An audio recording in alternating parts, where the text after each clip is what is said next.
And it's like, I can't even lose a child.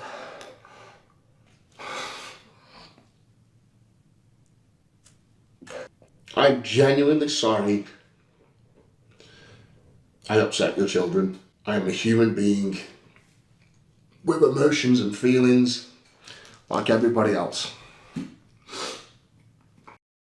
World's Strongest Man and YouTuber Eddie Hall has gone viral after a video was released online showing him threatening to rip someone's head off before sprinting after a car. The uploader accused Eddie of assaulting him and scaring his children. In response, Eddie then uploaded a heartfelt video online where he clarified what actually happened. I'm Enigma and I'm a qualified body language analyst, and today I'm going to be analysing his response video. I am here today because I am having to defend myself through the shit-slinging match that's happening online at the minute. A video has been posted, as you've just seen, online that was basically the last 30 seconds of a total of 18-minute interaction. So as you can imagine, somebody came to my home, three cars with blacked out windows came to my home, outside my house, beeping horns, revving engines, very loud exhausts, and basically sat there for a total of 10 minutes before Alex went out to tell them to go away, very politely, I might add. So already he does a bunch of interesting non-verbal behaviours. He does what's called a distancing behaviour when saying that he has to defend himself. He looks away from the camera and avoids making eye contact in an attempt to psychologically protect himself from the stress of having to respond to the allegations. He doesn't want to be making this video. He then immediately expresses a power pose by putting his right arm on his hip in an attempt to reduce his cortisol levels and boost his overall level of confidence. He then pacifies by scratching his face as well as showing signs of the globus response. It's safe to say that he's extremely uncomfortable. They then moved from one side of my driveway to the other side of my driveway and stayed there for a further 7 minutes. Okay, this is after they've been asked to leave. And that's when I came out and look, they've been asked to leave politely, asked them again with a bit more frown to it, and they still stayed there for another 7 minutes. So I was in the garden, enjoying a nice fire with my son, smoking a cigar, pretty chill. You know, I've just come back from a fight in Poland. I'm away 80% of the time. I'm literally, I don't live here. You know, I'm rarely here. I literally come here to see my kids. And I was in the garden, having a stogie with my son, just talking really nice things, you know? And then Alex sort of comes to me, tells me what happened. I look on the CCTV and they're still there. So I go down. I've got no intention just to get these people to leave my property. I don't want to hurt them. I don't want to aggravate them. I don't want to upset them. I just want them to leave. I want to add that there are kids involved, and up until that last 30 seconds, I did not know kids were involved in the scenario. My wife didn't know there were kids in the car. All the windows are blacked out. No kids said anything. How would we know there were young children in the car? We just didn't know. So Eddie does a large cluster of distancing behaviours here when stating that he didn't know the kids were in the car. Again, he's attempting to avoid the stressor, which in this case is him processing what he did in front of the children and scaring them. He's deeply troubled by this on an emotional level, and we see this manifest in his nonverbal communication. So I want to go over the video itself, right? It just shows me blowing up a blue BMW driver who is literally parked literally 5 meters from the entrance to my property, and I'm just telling him to leave. You know, I'm just like, I don't want to hear anything they've got to say. You've been asked to leave politely. You've been asked to leave with a grunt. Now just fuck off. Just get the f away from me. Get away from my property. Get away from my family. Just fuck off. I don't want to hear what you've got to say. It's 9 p.m. on a bank holiday Monday, but a lovely weekend, and then these people come decide and ruin it for everybody. He's now doing what's called the hand clasp, making physical contact with himself as a method of reducing his physiological arousal. Self-touch is one of the most common ways we regulate our stress levels, showing again that he's extremely emotionally troubled by what happened. Okay, so I'm telling this guy to f off, and this last bit of interaction looks bad at first face value. It looks really bad, okay? But when you get the context to it, you'll understand why. So I'm telling this guy to f off. just get away from my house, get away from my family. You're scaring my kids. They're in bed. You know, they're looking out the windows. Why is the cars there, sat there with blacked out windows, revving their engines? Just go away. I've got no interest in what you've got to say. He then says something like, look, I just want to get a picture with my kids. I'm like, I don't care, mate. I don't care. Just fuck off. Just fuck off. And he says, you're upsetting my kids. And you can hear in the video, I was like, what about my kids? You know, you want me to respect your children's emotions, respect my children's emotions. Just fuck off. And then he starts creeping away. And as he's creeping away, he looks at me and he says, I'm going to knock you the fuck out. And of course, after an 18-minute interaction, I'll prove it with the CTV in a second, you see red. You know, I'm protecting my kids. I'm protecting my family. You don't say that to someone when they just want you to leave the property, man. So I blow up, you know, get out the car, I'm going to twist your head off, all that kind of thing. And then on that last bit of the video, I could see the guys filming me through his window. So I ran towards the car just to grab his phone, just to throw it in a bush or something, you know, just to be like, off, man.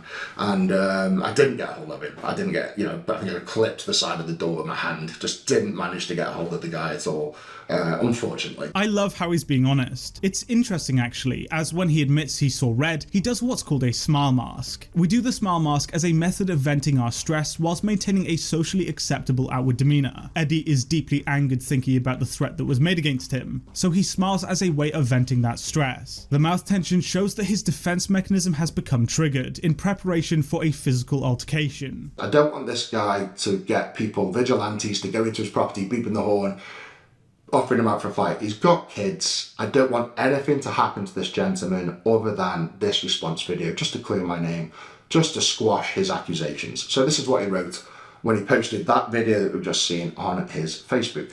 This accumulated within an hour, 2 hours, 1.5 million views. It was going viral. And you can imagine me sat there at 10 o'clock at night watching this video get posted. Everyone's blasting me. Everyone's calling me every name under the sun, saying I'm disgusting. How dare you react like that in front of children? But let me give it all context in a little bit. So, Callum writes, Big Eddie, I'm going to read it in my English because his English just is terrible. Big Eddie all coming, smashing our cars and punching me in the jaw and scaring our kids for no reason at all. Damaging the cars. We were nowhere near his house, or the house. And then I think a bit of his backstory, trying to defend himself. We went to a local pub. To Eddie Hall for my cousin's 10th birthday in hopes to catch him there. Then we took him to show him where he lives. What a day to ruin a 10-year-old's birthday. And then he's put, not to mention the stress caused to my missus, who is 37 weeks pregnant. Okay, let me prove what actually happened and then we'll come back to this. Okay, but he's saying I punched him in the jaw and smashing the cars up. Did you see any of that in the video? And you can clearly see as he's driving off, if I'd have hit that guy in the jaw, I think he would have said ow. You know, I think he would have been like, oh, you bugger, or, you know, some kind of reaction, but I didn't touch the guy. I did not touch the guy whatsoever. He's being completely truthful here, saying that he didn't touch the guy. He continues to follow his baseline level of eye contact with the camera, and we see no visible shift in his nonverbals to indicate any stress response. Lying generates stress, which has an impact on our nonverbal communication, but we don't see anything here, suggesting he's being truthful. So we can clearly say, you know, he's smashing the cars up and I've jawed him. He's a liar. First off, he is a liar. He's trying to suit the narrative to suit his objective, which is to make me look like a twat. And he was doing a good job at first. Let's just move on to some of the comments. I didn't manage to get many comment screenshots because the video's been taken down. I think he removed it for all the backlash he was getting. But there's a lady here. I'm going to put it in proper English because it seems that people and his associates cannot spell. I'd call the police. Who does he think he is? That's disgusting with children in the car, for fuck's sake. What a prick he is. So it gives you some idea. That's just like 2 or 3 comments that I managed to sort of screenshot last night, but the comments were going off. Every single comment was, what a bell end, roid rage, fucking disgusting behaviour. I hope he gets jail time for this. He just horrible things. People saying horrible things about me, just jumping to conclusions, not having the narrative to the story at all. So he's basically said, And let's just find his comments, right? So we now see him doing a number of pacifying behaviors, scratching his face and mouth, as well as displaying an increased respiration rate. The backlash online is getting to him, and he's getting emotionally affected by this. So the silver Ford Focus parks directly opposite the entrance to my property.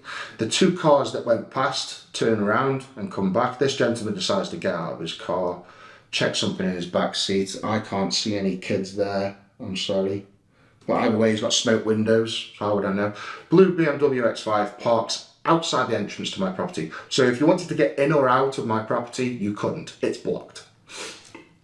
Okay. Followed very shortly by the black BMW, pulls up behind the blue BMW. So as you can imagine, Alex noticed this straight away. She's putting the kids to bed. She's in the bedroom. She hears the engines. Looks out the window, there's beeping going on, and she sees these three cars. Okay, watch this gentleman now. He walks around, he veers into the property.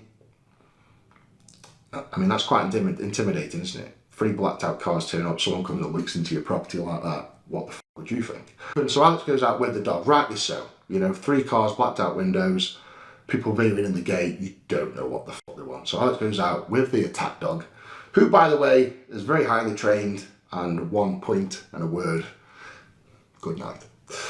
The woman was quite argumentative, just saying to Alex, like, this is a public road, we'll sit where we want, blah, blah, blah. So Alex then comes back in with Wolf, as you can see here. So what they're doing is actually illegal. In the UK, under the 2003 Highway Act, if you park on a dropped curb and block someone's driveway, that is a specific offence. Even so, it could also be classified as an obstruction by the police. We have got cameras, so we will be checking your edges. Keep moving. It's a public parking. Yes, I know, but you're sitting outside our gates like a weirdo, look. Move on.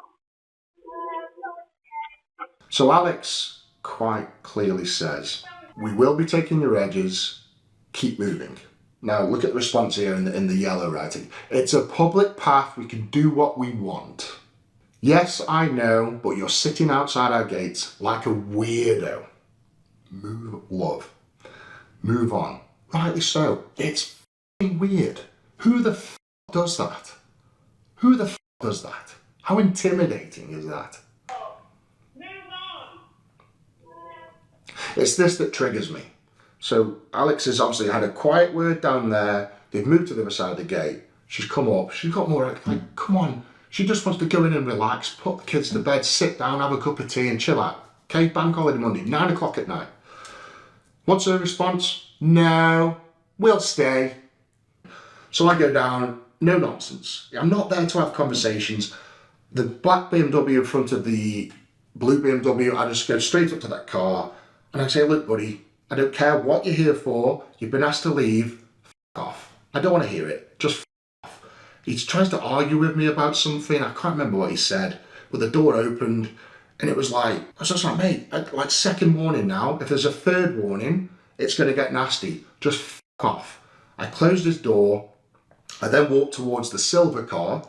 And as I'm walking towards the car, I'm like, mate, just f*** off. Now, as I do that, he actually is like, okay. And he moves and he parks adjacent to the black BMW. So he moves in front of the blue BMW to the, like, parallel with the black BMW. I then, as you can see in the video, walk up to the blue BMW X5, and that's when the altercation starts.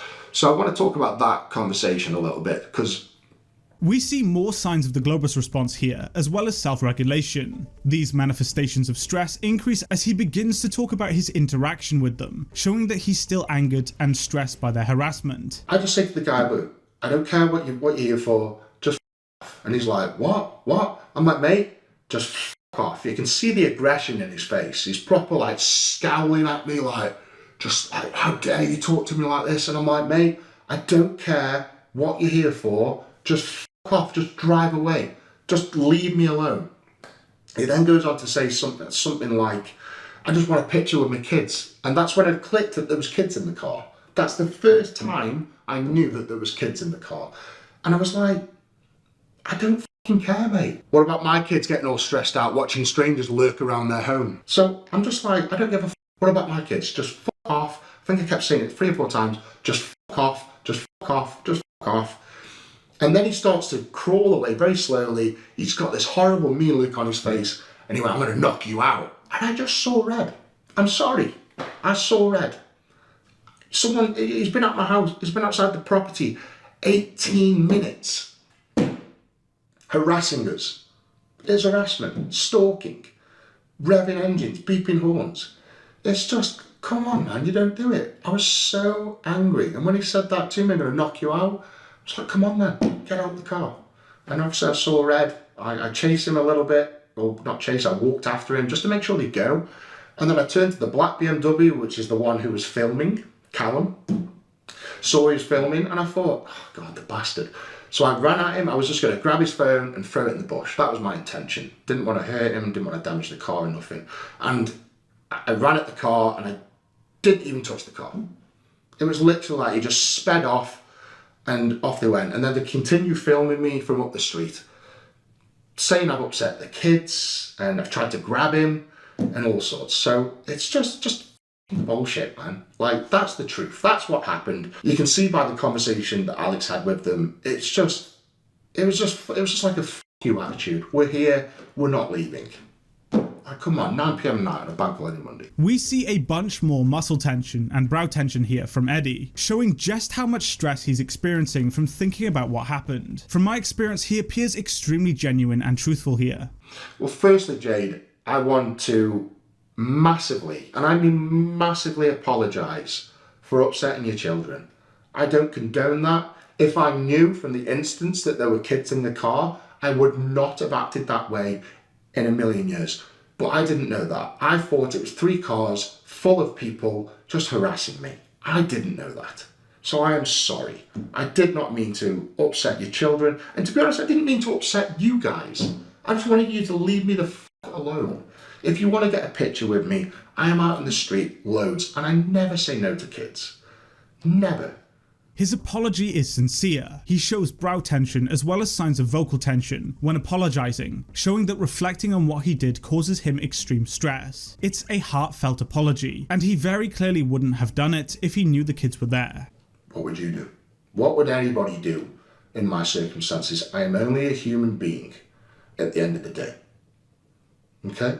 Everyone's got a limit, and I'm afraid through everything that my family have been through, that go through on a daily basis, we've had enough. No one is welcome at my home. I've made that clear on my social media several times over. People come to my home, I'm sorry, you're going to get told to leave. No questions. I'm not doing pictures, kids, adults, infants, babies, old people, I don't care. This is a place of peace. This is a place where my family come to feel safe. You are not breaking that peace. He gives off multiple instances of muscle tension as well as vocal tension here, and it's obvious why. The stress from people coming to his home must be extreme, and we can see this pain manifest in his nonverbals. I really feel for him. I feel like I need to really emphasize the stresses and strains that this has on a public figure's family. Now, for instance, if I take my kids to an amusement park, we haven't been for years, by the way, because of this, every 2 steps, someone asks for a picture. It's for that individual person in their head, it's like it's completely innocent. They probably feel like they're the only person asking, but they're not. It is literally every 2 steps. And if I stop and do 1 picture, they just queue up. And you think about that, like I couldn't really care, but think about that from a kid's perspective. You go to an amusement park and you've got to sit or stand there and watch your dad do pictures all day. I'll tell you how bad it gets for me, right? So literally the other month, well I say the other month, quite a while ago, Alex miscarried, okay? We lost our baby.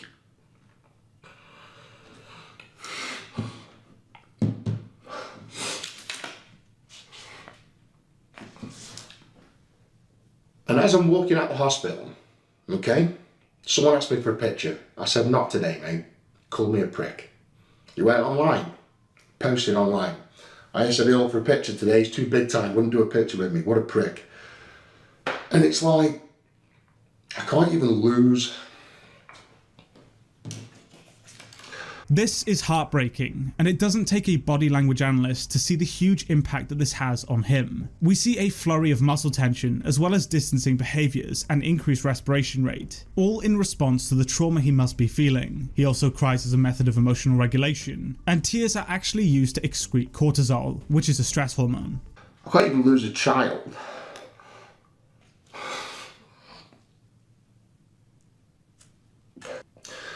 I can't even lose a child without someone come in and ask me to stand there and smile for their fucking precious picture for Instagram or Facebook or whatever. It haunts my life. And then you get f***ers like this that just think it's okay to come and f***ing harass you any day of the fucking week. Whenever it pleases them, on their time, not yours, on their time. I'm genuinely sorry I upset your children. I'm genuinely sorry for anyone I've ever upset for saying no when I'm with my family or at home. I am genuinely sorry. But everyone has their limits. As you can see, I am a human being with emotions and feelings like everybody else. So please respect it and respect other people in my position. Thank you for watching. Big love to Beast. I feel for him, and if I take anything from this video, it's that he's genuinely sorry for scaring these kids. But that's on the parents, and even if he knew the kids were there, it's still the parents' fault for harassing him and his family. What did you think of this video? Let me know in the comment section below, and thank you so much for watching. If you did enjoy it, please be sure to hit the like button and subscribe for more content, and I'll see you in the next video. Goodbye.